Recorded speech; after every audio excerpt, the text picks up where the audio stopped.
Hey, what's up, moms? It's your girl, Sharita, Behavior and Learning Strategist, coming at you from the More Than Unlimited Growth Institute, where you can find solutions for your child's behavior and learning challenges. Woo! I just finished working my last class, and Jazzy's making some tea on the stove. What tea you making?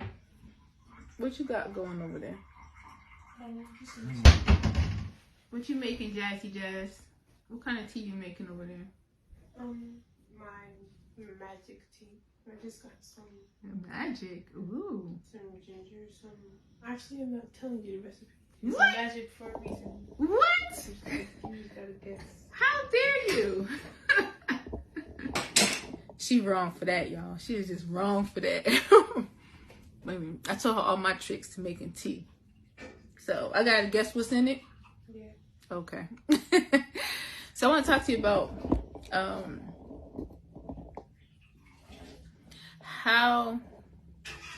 why we should not spell words for kids. Why we shouldn't spell for them. One of my students learned that lesson tonight. Okay. She had a writing prompt and she did really good on it. She was spelling a lot. Thank you, honey. Thank you, honey. Oh, this is hot. Looks good. When I looked at her spelling, it was obvious that she got help from somewhere, okay? But I asked her how you spell these words. And I've been in this situation with students many times in the past. And students would tell me, no, I spelled it myself. No, I spelled it myself, right?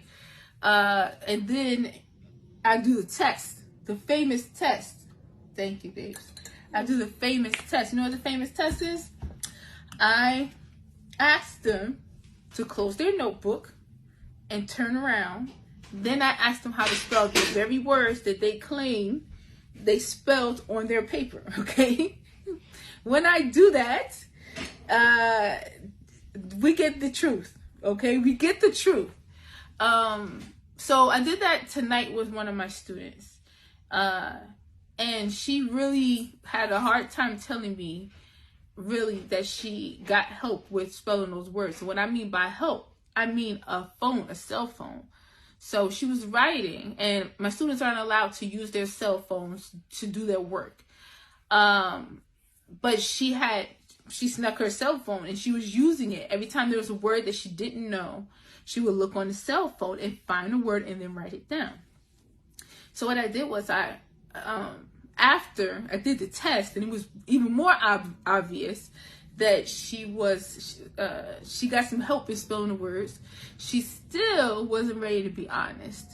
So one of the best ways that I've learned how to get kids to take responsibility, which is one of the success rules, the More Than Unlimited Growth Institute success rules, to take responsibility for my actions, is for them to write. Y'all know I'm a big proponent of writing. So I had her write 5 sentences on what really happened with her spelling.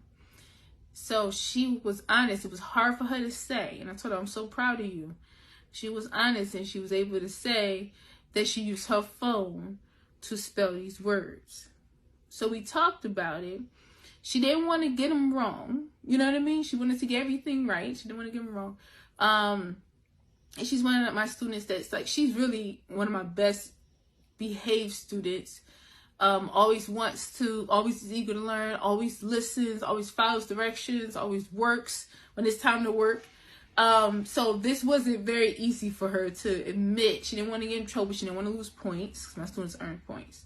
But I asked her a very important question. I said, do you want to learn how to spell these words on your own? Or do you want to keep needing to use the cell phone to find the spelling for the rest of your life? I said for the rest of your life. I was a little extreme, but that's what I said, so that she could really see the difference. And this is my student. She is in 3rd grade.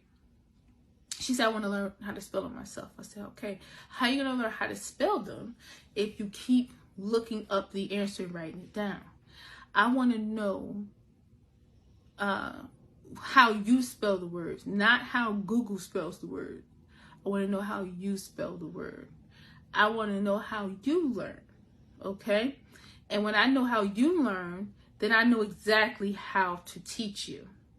So I can help you fix any issues that you have in your spelling, because I know it's your brain. You use your brain to think it through. It doesn't have to be right. You know what I mean? When you're working it out the first time, and it won't be, but after a while, you'll start to get better and better, and then you will be spelling these words correctly.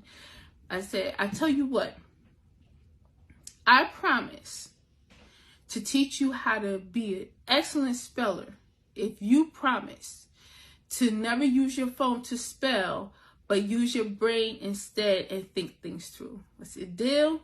She said, deal. And I said, let's shake on it. She said, okay. I'm a virtual coach. So we were doing this through the screen.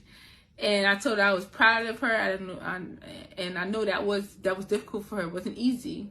But I'm proud that she stuck it through. She was able to be honest in her writing, and she ended up telling me the truth in the end.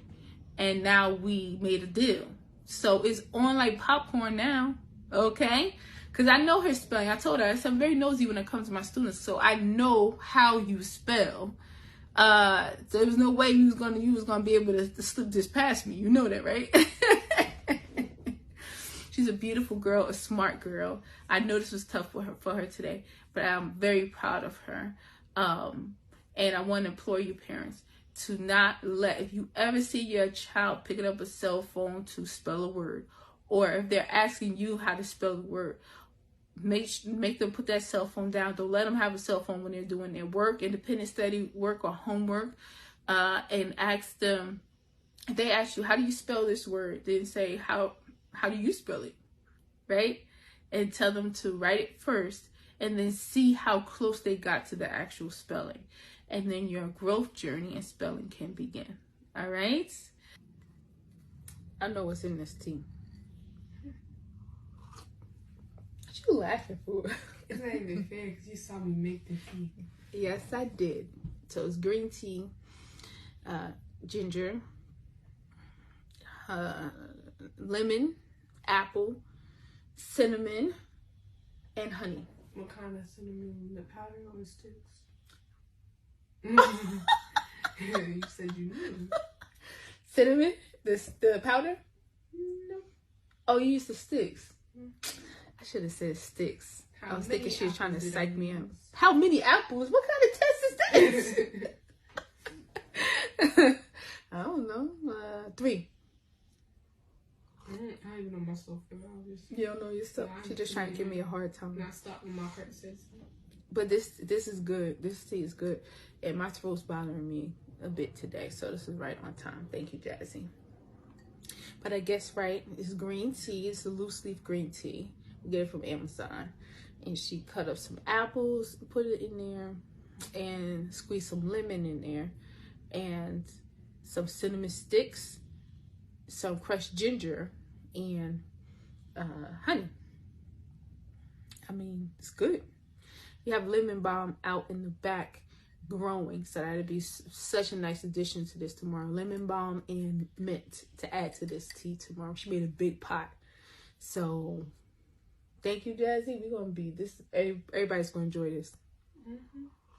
And that was $10 a sip. $10 a sip. Yeah. What? All right. Thank you so much for listening. I hope this helps. I love y'all so much. If you're looking for a tutor or a coach to help your child improve their behavior, focus, literacy, and math, then send me a message. Okay.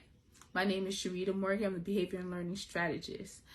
Believe in yourself, believe in your child, honey, and always remember that growth is unlimited. Love y'all. Peace.